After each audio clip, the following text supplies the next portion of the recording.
बौनपुर गुरुद्वारा प्रबंधक कमेटी में काबिज होने को लेकर लंबे समय से विवाद चल रहा था। मामला कोर्ट तक चला गया था। शुक्रवार को इस मामले को लेकर आसनसोल कोर्ट का एक महत्वपूर्ण फैसला आया।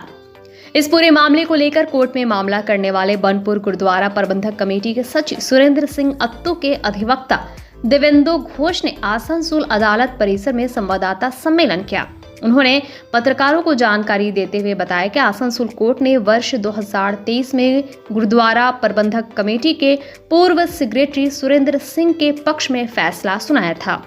गुरुद्वारा प्रबंधक कमेटी में यथास्थिति बनाए रखने के लिए कहा था, लेकिन उसके खिलाफ दूसरे पक्ष यानी जसविंदर सिंह और उनके साथियों ने आसनसोल सेकंड कोर्ट में अपील की।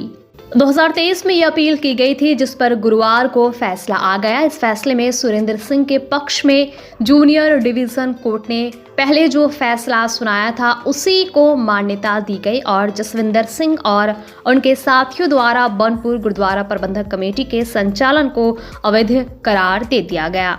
इतना ही नहीं, वर्ष 2023 में बौनपुर गुरुद्वारा प्रबंधक कमेटी में जो चुनाव हुआ था उस चुनाव को भी अवैध करार दिया गया। चुनाव के बाद जिस कमेटी का गठन हुआ उस कमेटी को भी अवैध करार दिया गया।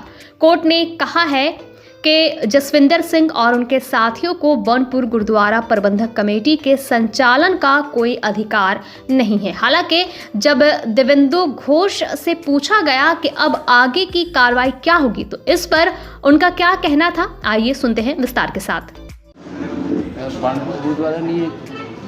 কিছুদিন ধরে ঝামেলার সৃষ্টি হয়েছিল, সেখান থেকে কোর্টে কেস এসেছে ইলেকশন পারপাস। একদম তো এই বিষয় নিয়ে কি হয়েছে, আজকে রায় কি? বানপুর গুরুদ্বারা কমিটি প্রবন্ধক কমিটি যেটা বানপুরে অবস্থিত বা স্থাপিত, সেটার প্রথম কেস হয় আপনার 225/2023, যেটা পেন্ডিং আছে লার্নেড সিভিল জাজ junior division third court at Asansol. সেখানে মহামান্য আদালত আমাদের রায় দেয়। বানপুর গুরুদ্বারা প্রবন্ধক কমিটি যারা আগে ছিলেন সেক্রেটারি সুরেন্দর সিং, ওনাদের ফেভারে রায় দেয় status quo regarding election management of the Banpur Gurdwara Prabandhak committee. তার আগেনস্টে ওনারা অ্যাপিল করেন, যাদের আগেনস্টে আপনার ইয়েটা হয়েছিল জসবিন্দর সিং, জসবন্ত সিং, বলবন্ত সিং, অজিত সিং, জসবীর সিং, সুখবীর সিং, রঘুবীর সিং, রঞ্জিত সিং আর প্রভজোৎ সিং। এনারা অ্যাপিল করেন সিভিল জাজ senior division second court at আসানসোলে। অ্যাপিল নাম্বার হচ্ছে miss appeal number 24/2023।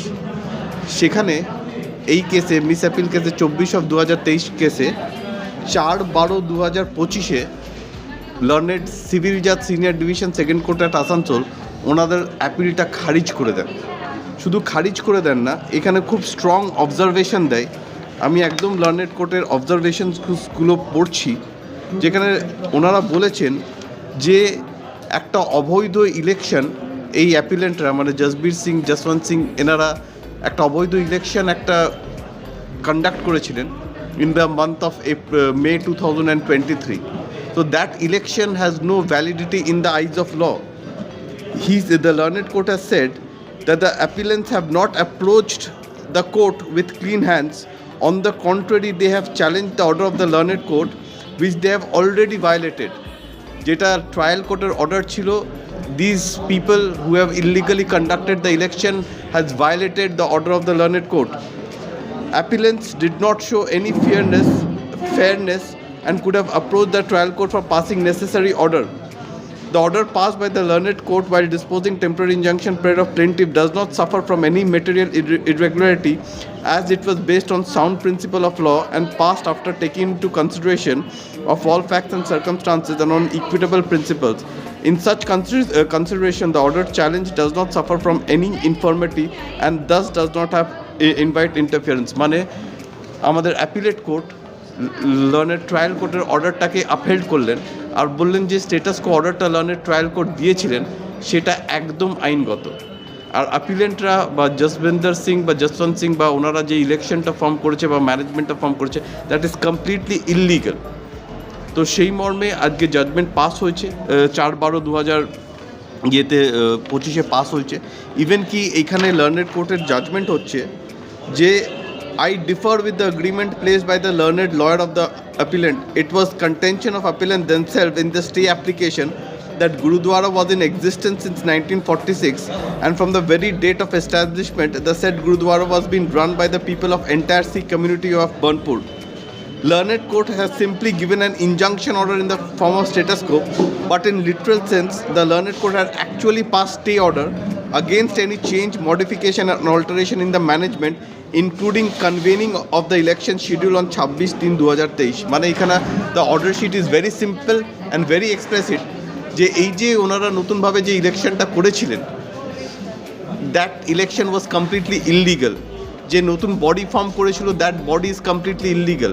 The management that has been form till date is completely illegal and they are illegally possessing the premises of Gurdwara Prabandhak committee. শুধু এইখানে ওরা থেমে যাননি, ওনারা নিজেদের নামে লিখছেন পর্চা রিসিট, মানি রিসিট কেটে ওনারা গুরুপড়া করার ইয়ে করছেন, যেখানে লিখছেন administered by Gurdwara Prabandhak committee duly form by community of election of Sikh community residing within the jurisdiction area of Banpur.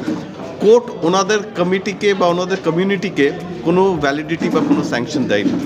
Court আগের যা ম্যানেজমেন্ট ছিল প্রায় টু 2023, কোর্ট সেই ম্যানেজমেন্ট সেই কমিটিকে ভ্যালিডেট করেছে।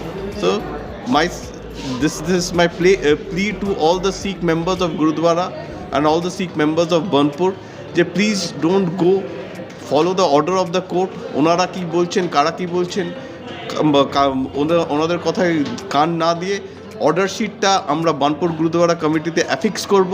সেই অর্ডার শিট অনুযায়ী আপনারা নিজেদের পার্টিসিপেশনটাকে ভেবে চিন্তে গ্রহণ করুন। এনারা কী করে পাবেন এই স্ট্যাটাসটা, যে এড়িয়ে এনাদের স্ট্যাটাস আছে, কোর্ট দিয়েছে, রায় তো এনাদের পক্ষে দিয়েছে। এক্স্যাক্টলি। তো রায় দেওয়ার পর যে এখন বর্তমান স্থিতিতে আছে কি, ওরা নিজের আধিপত্যতে যে জায়গা রেখেছে সেই জায়গাটা ফেরাবে কি? আমরা আইনগতভাবে ওনাদের কিভাবে সেইখানে রিএস্টাবলিশ করা যায় গুরুদ্বারা প্রেমিসেসে, আমরা আইনগতভাবে through the help of administration আমরা সেই জায়গাটা চেষ্টা করছি যে আইনগতভাবে কিভাবে আগের যে কমিটিটা ছিল, যেখানে আমাদের অর্ডার আছে, আমাদের ফেভারে অর্ডার আছে, কিভাবে আমরা নতুন করে গুরুদ্বারাতে নিজেদের এস্টাবলিশ করব। আপনার নাম? আমার নাম হচ্ছে দিব্যেন্দু ঘোষ। আসানসোল আসানসোল কোর্ট, সিভিল রায়, সিভিল অ্যান্ড ক্রিমিনাল কোর্ট।